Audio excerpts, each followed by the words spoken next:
morning, students. In the last video, we have studied the voice and its eighth part. And in the last video, we have completed the imperative sentence and its passive voice. तर गेल्या व्हिडिओमध्ये आपण आज्ञार्थी वाक्य आणि आज्ञार्थी वाक्याचं passive voice कसं करायचं त्याबद्दलची माहिती घेतलेली आहे. तर मुलांनो, या व्हिडिओमध्ये आज आपण पुढचा जो प्रकार आहे प्रश्नार्थक वाक्याचे पीव्ही करणे. इथं पीव्हीचा अर्थ तुम्हाला कळतो का? तर पीव्ही म्हणजे पॅसिव्ह वॉइस करणे असा अर्थ घ्यायचा तुम्ही, आणि एव्ही म्हणजे ॲक्टिव्ह वॉइस असा अर्थ घ्या. तर प्रश्नार्थक वाक्याचे पॅसिव्ह वॉइस करणे. तर त्याच्या अगोदर आपण प्रश्नार्थक वाक्य म्हणजे काय, प्रश्नार्थक वाक्याचे प्रकार किती पडतात आणि त्या एकूण प्रकारामध्ये आपणाला किती प्रकारच्या वाक्याचं पॅसिव्ह वॉइस करा असं विचारलं जातं त्याबद्दलची थोडक्यात आपण पुन्हा एकदा माहिती घेऊ आणि नंतर आपण त्याच्यातला पहिला प्रकार किंवा प्रश्नार्थक वाक्याचा पहिला भाग घेऊया. तर प्रश्नार्थक वाक्यामध्ये आपण वाक्याचे प्रकार शिकत असताना शिकलेलो आहोत की प्रश्न कुणाला म्हणायचं आणि प्रश्नाच्या रचनेवरून प्रश्नाचे एकूण 4 प्रकार पडतात. तर आपणाला अपेक्षित असलेली माहिती एखाद्याकडून जाणून घेण्यासाठी जे विधान आपण करतो त्याला प्रश्न असं म्हणतात. मग प्रश्नाच्या रचनेवरून प्रश्नाचे एकूण 4 प्रकार पडतात. प्रश्नाच्या रचनेवरून प्रश्नाचे एकूण 4 प्रकार पडतात. By the structure there are 4 subtypes of questions. Out of them the first one is WH question. The second one is verbal question. Simultaneously it is known as SNO type question. Third one is statement question and fourth one is rhetorical question. तर प्रश्नाचे हे एकूण 4 प्रकार पडतात questions.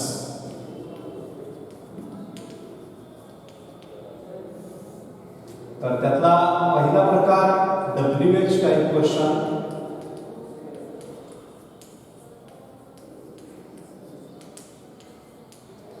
याच्यातला दुसरा प्रकार verbal question.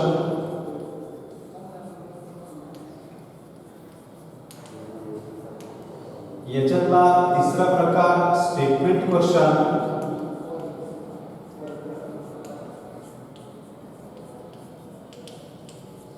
आणि याच्यातला चौथा प्रकार रेटॉरिकल क्वेश्चन. रेटॉरिकल क्वेश्चन. असे हे एकूण प्रश्नाचे 4 प्रकार पडतात. WH type question, verbal question, statement question आणि रेटॉरिकल क्वेश्चन.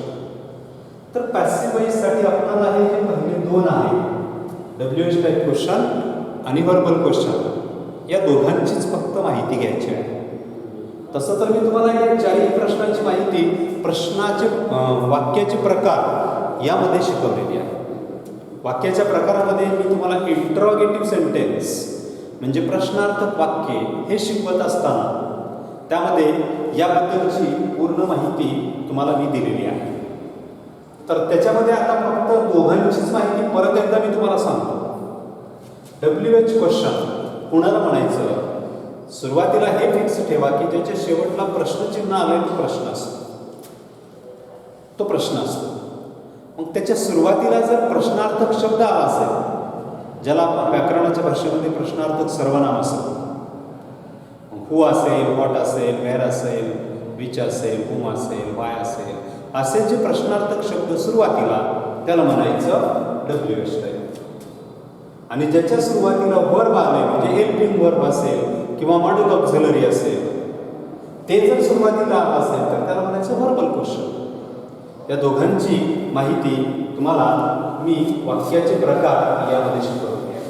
तर फक्त पहिल्या 2 प्रकारच्या प्रश्नाचं आपणाला चेंज वॉइस विचारलं. आता प्रश्नार्थक WH टाइप असो किंवा व्हर्बल टाइप असो, कुठला का असेल, दोन्हीपैकी एक येणार आहे आपल्याला. तर कुठल्याही प्रश्नाचं पॅसिव्ह वॉइस करत असताना तुम्हाला काय करावं लागणार आहे, तुम्हाला एकूण 4 स्टेप्स पूर्ण करावे लागतात. You have to complete the 4 steps while changing any question into the passive voice. म्हणजे कुठल्याही प्रश्नाचं पॅसिव्ह वॉइस करत असताना तुम्हाला एकूण 4 स्टेप्स पूर्ण कराव्या लागणार आहेत. मग त्या 4 स्टेप्स कुठल्या? तर जो दिलेला प्रश्न आहे तो प्रश्न, त्या प्रश्नाचं साधं वाक्य करणं, साध्या वाक्याचं पॅसिव्ह वॉइस करणं आणि पुन्हा त्या केलेल्या पॅसिव्ह वॉइसचा प्रश्न तयार करणं. बघा मी इथं लिहितो. आपल्याला सुरुवातीला दिलेला काय असतो? प्रश्न किंवा प्रश्नार्थक वाक्य असं म्हणून आपण हे दिलेलं आहे. गिवन आपल्याला हे प्रश्नार्थक वाक्य. आता या प्रश्नार्थक वाक्याचं काय करायचं आहे? साधे वाक्य, साधे वाक्य बनवून घ्यायचं. त्याचं विधानार्थी वाक्य बनवायचं, प्रश्नार्थक वाक्याचं साधं वाक्य बनवायचं. पुन्हा या साध्या वाक्याचं काय करायचं आहे? Change the voice, change the voice, त्याचा चेंज द वॉइस करायचा आहे. आणि पुन्हा काय करायचं आहे? ते जे चेंज द वॉइस केले त्याचं प्रश्नार्थक वाक्य बनवायचं. प्रश्नार्थक वाक्य. या 4 स्टेप्स मध्ये आपल्याला आपलं उत्तर पूर्ण करायचं आहे. बघा सुरुवातीला काय? प्रश्नार्थक वाक्य, त्याचं काय करायचं? साधं वाक्य, त्याचं काय करायचंय? Change the voice. पुन्हा काय करायचं? चेंज द वॉइसचा प्रश्न तयार करायचा. जर तुम्हाला इथं WH टाईप प्रश्न दिला असेल तर सर्वात शेवटी तुम्हाला त्याचा WH टाईपच प्रश्न तयार करावा. इथं जर तुम्हाला वर्बल दिला असेल तर इथं पण तयार करताना वर्बलच तयार करायचं. म्हणून हा क्रम तुम्ही नीट लक्षात ठेवा. ह्याच्यात सर्वात महत्त्वाचं आहे तुमच्यासाठी हे कोणतं? प्रश्नार्थक वाक्याचं साधं वाक्य कसं करायचं. सोपा. प्रश्नार्थक वाक्याचं साधं वाक्य करत असताना पहिल्यांदा शेवटीचं प्रश्नचिन्ह काढून टाकायचं, पूर्णविराम द्यायचं. त्यानंतर त्या प्रश्नातला कर्ता आणि जे कोणतं हेल्पिंग वर्ब आहे त्यांच्यामध्ये क्रॉस मल्टिप्लिकेशन करायचं. म्हणजे काय? तिरकस गुणाकार करायचा. कशा कशामध्ये?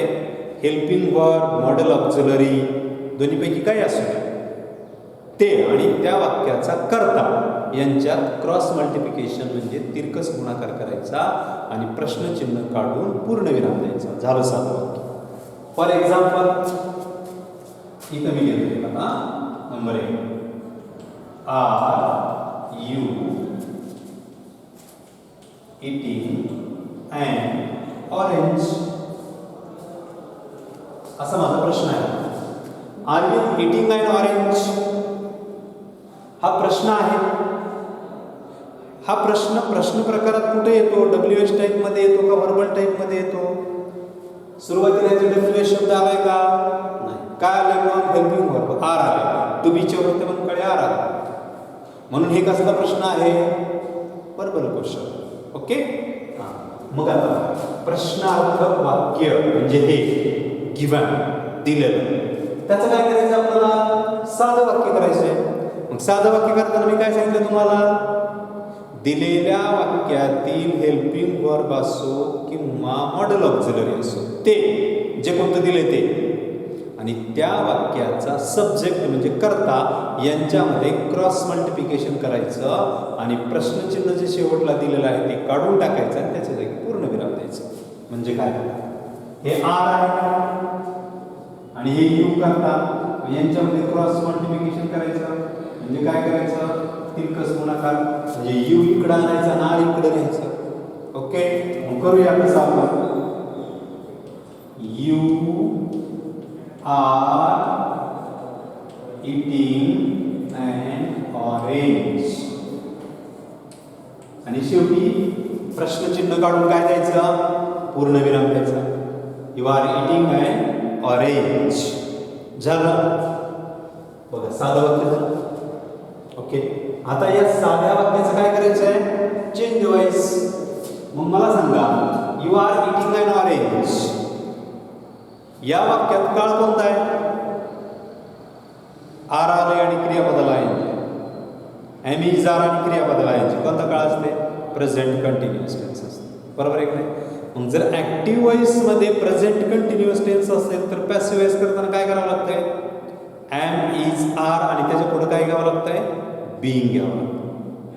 मग बघा आता याच्यात करता कोणता आहे? You, helping verb are, main verb eating आणि ऑरेंज डायरेक्ट ऑब्जेक्ट आहे, इनडायरेक्ट ऑब्जेक्ट नाही.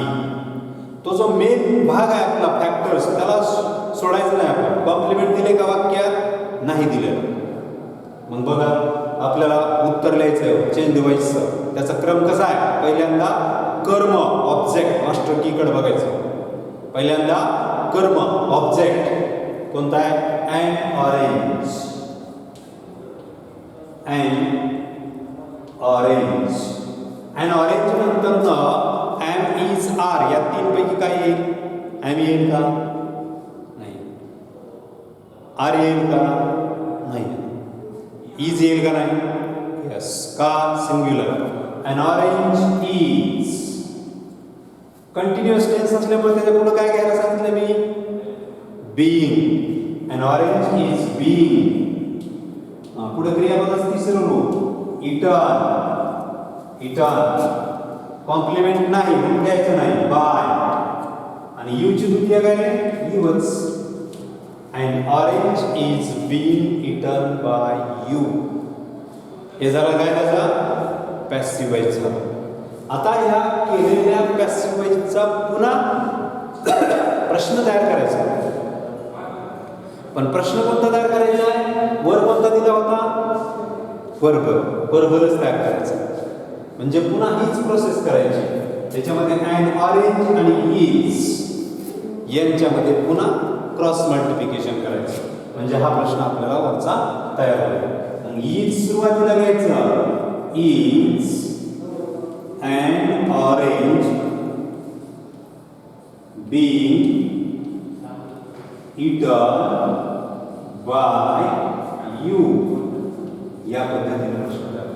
Is and orange being eaten by you, या पद्धतीनं आपला हा प्रश्न तयार होतो. या चार प्रोसेस मध्ये बसलाय का नाही बघा? प्रश्नार्थक वाक्य हे पाहिजे दिलेलं, त्याचं साधं वाक्य क्रॉस मल्टिप्लिकेशन मेथडने केलं. म्हणजे तिरकस गुणाकार कशा कशाचा करायचा? हेल्पिंग वर्ब, मॉडेल ऑक्झिलरी यांचा करायचा. आणि त्या वाक्यातला करता. त्याच्यानंतर ना त्याचं चेंज द वॉइस जे काही नियमाने बसवते आणि पुन्हा त्या चेंज द वॉइसचा प्रश्नार्थक वाक्य. म्हणजे तुम्हाला या चार स्टेप्स जर तुम्ही पूर्ण केल्या तर तुम्हाला त्या प्रश्नार्थक वाक्याचं पॅसिव्ह वॉइस करता येतं. आता आपण एक वाक्य घेऊन बघूया म्हणजे कळेल आपल्याला. त्या चार स्टेप्स मात्र लक्षात ठेवा. पहिल्यांदा प्रश्नार्थक वाक्य म्हणजे जे दिलेलं असतं ते. पुन्हा 2 नंबरला त्याचं साधं किंवा विधानार्थी वाक्य करायचं. 3 नंबरला त्या विधानार्थी वाक्याचं पॅसिव्ह वॉइस करायचं. 4 नंबरला त्या केलेल्या पॅसिव्ह वॉइसचा पुन्हा प्रश्न तयार करायचा. इथं आपलं उत्तर संपत आहे. पण आम्हाला परीक्षेत डायरेक्ट उत्तर पाहिजे बरं का? हे तुम्हाला कळावं म्हणून या 4 स्टेप्स दिलेले आहेत. हे काय अशा पूर्ण 4 स्टेप्स आम्हाला तुम्ही परीक्षेत लिहू नका. मी जे तुम्हाला सांगितलंय ते फक्त तुमच्या अंडरस्टँडिंगसाठी सांगितलंय. आम्हाला फक्त शेवटची स्टेप्स पाहिजे. तुम्ही कुठेही कागदावर दुसरीकडे करू शकता.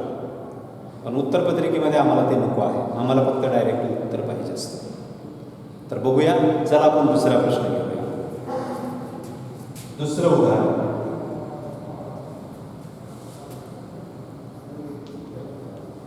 Have you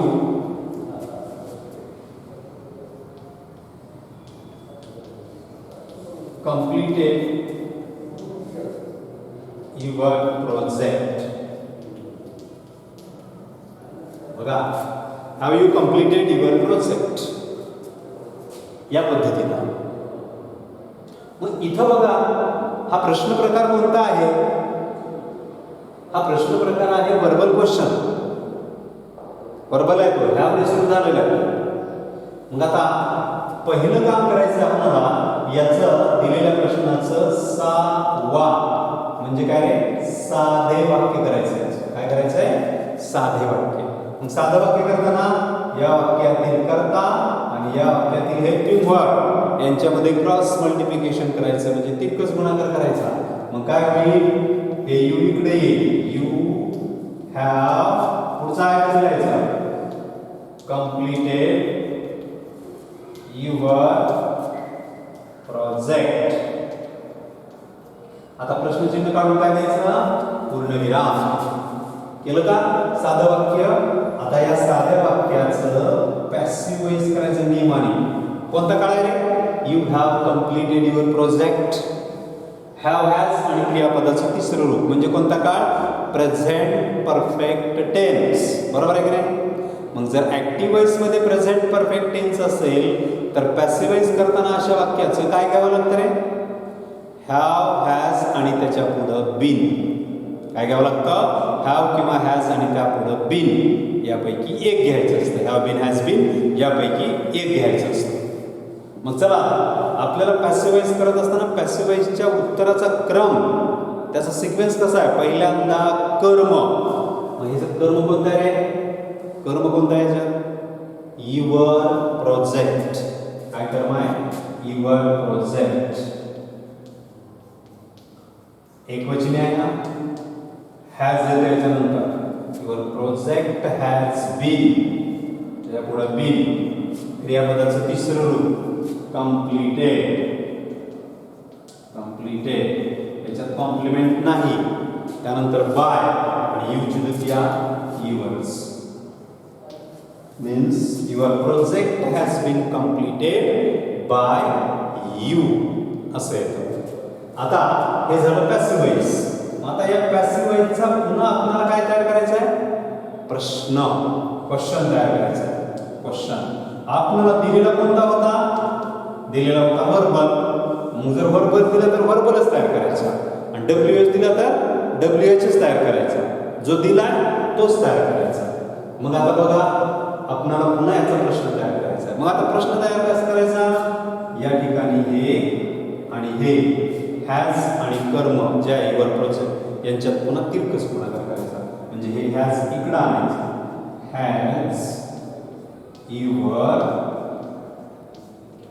project been completed by you आणि प्रश्नचिन्ह.